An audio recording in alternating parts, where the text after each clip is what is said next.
சூப்பராக இருக்கு.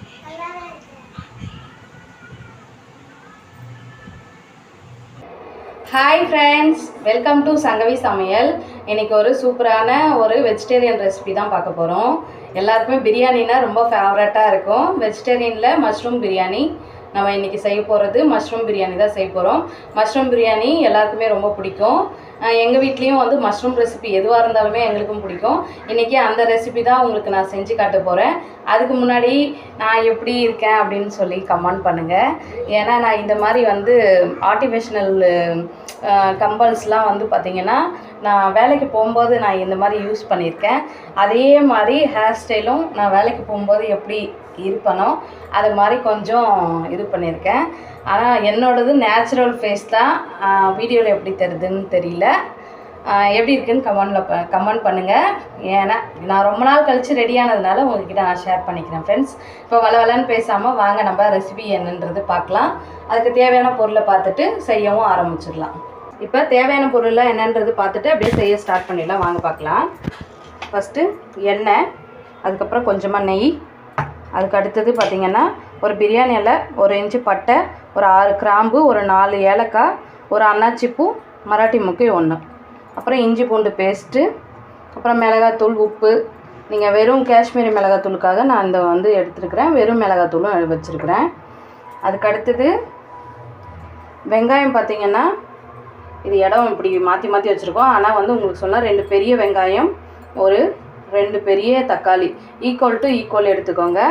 ஒரு 4 குட்டி குட்டியாக இருக்கிறதுனால இது ஒரு 4 பச்சை மிளகா, ஒரு கை வந்து கொத்தமல்லி, ஒரு கை வந்து புதினா.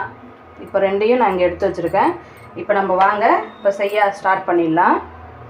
இப்போ நான் வந்து கேஸ் வந்து ஆன் பண்ணி இந்த மாதிரி பாத்திரம் வச்சுருக்கிறேன்.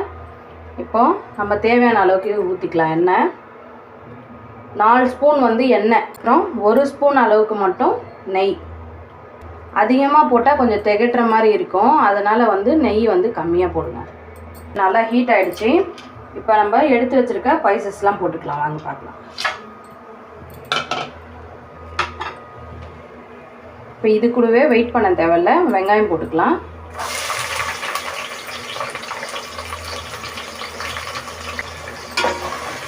இது நல்லா வதக்கிடலாம். வெங்காயம் வந்து நல்லா ப்ரௌனாக வந்து கலர் சேஞ்ச் ஆகி வர வரையும் நல்லா வதக்கிடலாம் நம்ம. இப்போ வெங்காயம் நல்லா வந்து ப்ரௌனாக நல்லா வந்து வதங்கி வந்துருச்சு. இந்த அளவுக்கு வதங்கினா போதும். அடுத்தது நம்ம எடுத்து வச்சுருக்க பச்சை மிளகா போட்டுக்கலாம். அது கூடவே இந்த கொத்தமல்லியும் புதினாவும் சேர்த்துக்கிறேன். நீங்கள் இந்த டைம்லேயே சேர்த்து நல்லா வதக்கும் போது அந்த பிரியாணியில் நல்லா ஃப்ளேவராக இருக்கும், சூப்பராக. ஸோ இதையும் போட்டு அடுத்ததாக இஞ்சி பூண்டு பேஸ்ட்டு.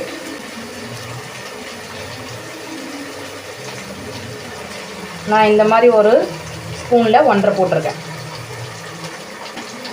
இப்போ இது நல்லா வதக்கி இந்த பச்சை ஸ்மெல் போகிற வரையும் நல்லா வதக்கணும். இன்றைக்கி இந்த வெஜிடேரியன் பிரியாணியில் வந்து நான் தயிர் சேர்க்கலை, ஒரு லெமன் மட்டும் தான். நான் லெமன் காட்ட மறந்துட்டேன்.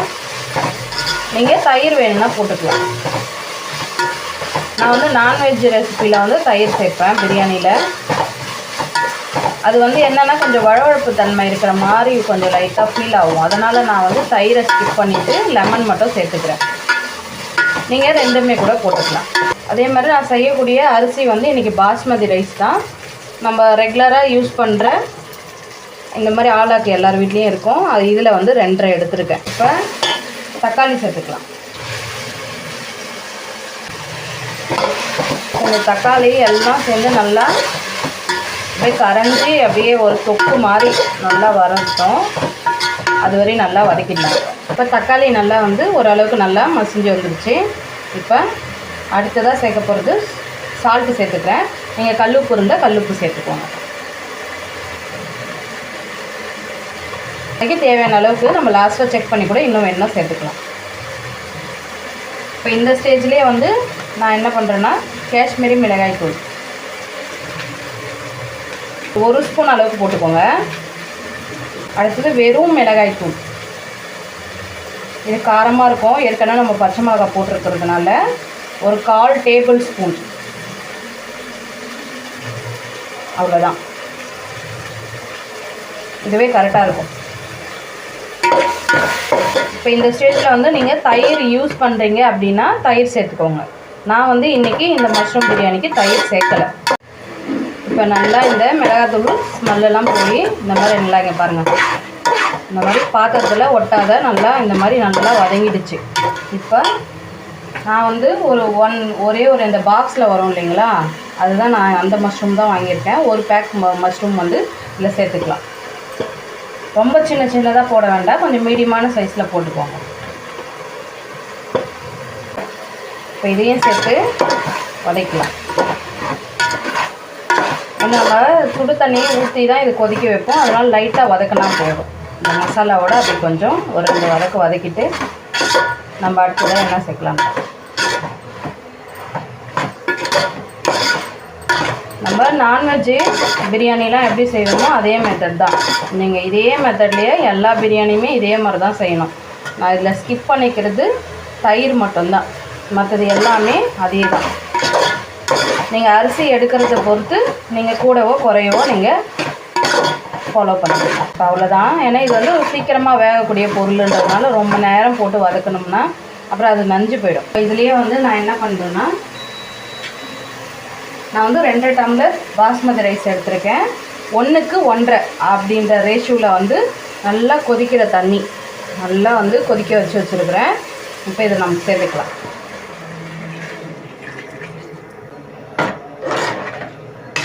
இப்போ லைட்டாக வந்து இது வந்து கொதி ஸ்டார்ட் ஆகிடும்.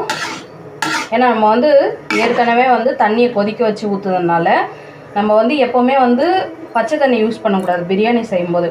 அதனால் நீங்கள் வந்து அரிசி எவ்வளோ எடுக்கிறீங்களோ அதுக்கு தகுந்த மாதிரி அளந்து தண்ணி உடனே காய வச்சுக்கோங்க பக்கத்தில்.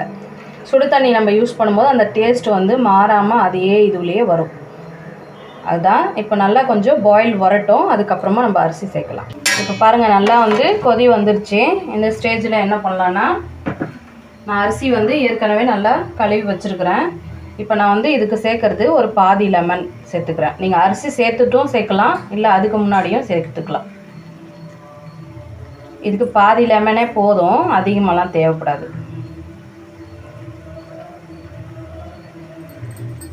அடுத்ததாக இது கொஞ்சம் சிம்மில் வச்சுட்டு நான் ஊற வச்சுருந்த அரிசியை நல்லா வாஷ் பண்ணி வச்சுருக்கிறேன். இப்போ இதை நம்ம சேர்த்துக்கலாம்.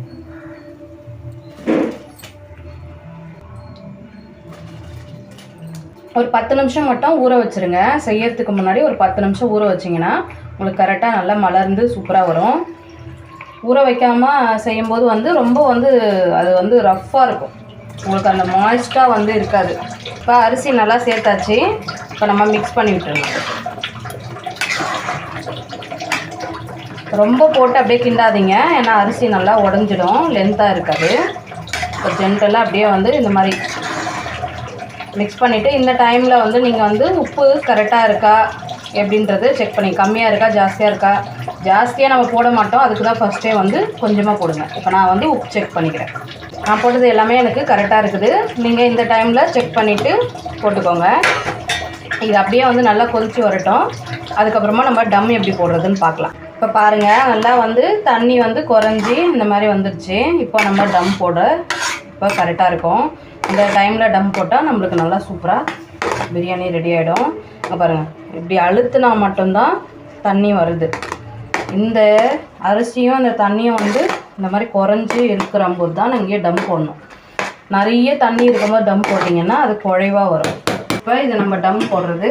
இப்போ நான் இந்த பக்கமாக இதை மாற்றி வச்சிடுறேன். நீங்கள் யூஸ் பண்ணாததோ இல்லைன்னா வந்து அதுக்காக வாங்கி வச்சுருப்பீங்களோ அது மாதிரி வந்து தோசைக்கல் எடுத்துக்கோங்க. இப்போ நான் இந்த மாதிரி வந்து ஒரு தோசைக்கல் வந்து எடுத்து வச்சுருக்கிறேன், இருங்க காட்டுறேன். அகலமாக இந்த மாதிரி கொஞ்சம் பெரிய கல்லாக வைக்கும்போது நல்லா ஈவனாக வந்து அந்த ஹீட் வந்து நல்லா ஸ்ப்ரெட் ஆகும். இப்போ இது மேலே வந்து நம்ம இதை தூக்கி வச்சிடலாம். தூக்கி வச்சுட்டு இதுக்கு கரெக்டான சைடில் ஒரு தட்டு போட்டுக்கோங்க. இதுக்கு மேலே வந்து நம்ம இஞ்சி பூண்டு இடிக்கிற கல் காட்டுறேன், தெரியுதுங்களா? நம்ம இஞ்சி பூண்டு இடிக்கிற கல் வந்து இது மேலே தூக்கி வச்சிட்டோம். இப்போ இது அப்படியே வந்து ஒரு 15 நிமிஷம் இருந்தால் போதும். ஏன்னா வந்து நான்வெஜ்னால் ஒரு 20 நிமிஷம் விடலாம் டம்மு. இது வந்து வெஜிடேரியன் ரெசிபின்றதுனால ஒரு 15 நிமிஷம் வச்சாலே நம்மளுக்கு சூப்பராக மஷ்ரூம் பிரியாணி ரெடி ஆகிடும். இப்போ நம்ம 15 நிமிஷம் நல்லா டம் போட்டிருந்தோம். இப்போ 15 நிமிஷம் ஆயிடுச்சு. இப்போ நம்ம வந்து கேஸ் ஆஃப் பண்ணிடலாம். இப்போ ஆஃப் பண்ணிவிட்டு உடனே ஓப்பன் பண்ணாதீங்க. ஒரு 5 நிமிஷம் அப்படியே இருக்கட்டும். அதுக்கப்புறமா ஓப்பன் பண்ணி பார்க்கலாம். இப்போ நம்ம 5 நிமிஷம் அப்படியே விட்டுருந்தோம். டம்மு ஆஃப் பண்ணிவிட்டு இப்போ வாங்க நம்ம ஓப்பன் பண்ணி பார்க்கலாம். இதில் நான் ஃபஸ்ட்டு இதில் எடுத்துடுறேன். பார்க்கலாம். நான் அப்படியே ஆஃப் பண்ணி 5 நிமிஷம் விட்டுருந்தேன். சூப்பராக வந்திருக்கு. பாருங்கள், நல்லா அரிசி வந்து இந்த மாதிரி லென்த்தாகவே நல்லா வந்து வந்திருக்கு பாருங்கள். இந்த மாதிரி எங்கே எடுத்தாலுமே நீங்கள் உங்களுக்கு இந்த மாதிரி தனியாக லென்த்தாக வரும். இப்போ நம்ம வந்து இந்த சைடாக இருந்து இப்படி திருப்பி விட்டுருக்கலாம். அவ்வளோதான். நல்லா அடி பிடிக்காமையும் நல்லா வந்திருக்குது. இப்போ நான் வந்து உங்களுக்கு தாட்டில் போட்டு காட்டுறேன். இன்றைக்கி வந்து நான் ரைத்தா எதுவும் வைக்கல. ஏன்னா எல்லாருக்குமே கொஞ்சம் கோல்டு இப்போ தான் கொஞ்சம் செட்டாக இருக்கிறதுனால நான் வந்து ரைத்தா எதுவும் பண்ணவே இல்லை. இன்றைக்கி சிம்பிளாக வந்து வெறும் மஷ்ரூம் பிரியாணி மட்டும் தான் அப்படியே சாப்பிட போகிறோம். பிரியாணி என் பசங்களுக்கு பிரியாணின்னு பேர் எழுதி கொடுத்தாலே சாப்பிடுவாங்க. பாருங்கள், இந்த பக்கம் வந்துடலாம். ஏன்னா அங்கே வந்து கொஞ்சம் லைட்டு ஃப்ளாஷ் வந்து டைரெக்டாக அப்படியே அடிக்கிறதுனால கொஞ்சம் தெரியாது. பாருங்கள், இப்போ க்ளோஸ்அப்பில் காட்டுறேன். நம்ம சுட சுட மஷ்ரூம் பிரியாணி வந்து சூப்பராக வந்து ரெடி பண்ணிட்டோம். இன்றைக்கி நீங்கள் வந்து இது கூட வந்து ஒரு பாயில்டு எக்கோ இல்லைனா வந்து தயிர் பச்சடி வச்சு நீங்கள் சாப்பிடும்போது ரைத்தாவுக்கும் இதுக்கும் ஆப்டாக சூப்பராக இருக்கும். கண்டிப்பாக இதே மாதிரி மிஸ் பண்ணாமல் ட்ரை பண்ணி பாருங்கள். அவ்வளோதான் ஃப்ரெண்ட்ஸ். இந்த வீடியோ பிடிச்சிருந்தா லைக் பண்ணுங்கள், ஷேர் பண்ணுங்கள், கமெண்ட் பண்ணுங்கள். நம்ம சேனலுக்கு சப்ஸ்கிரைப் பண்ணி சப்போர்ட் கொடுங்க. Bye friends.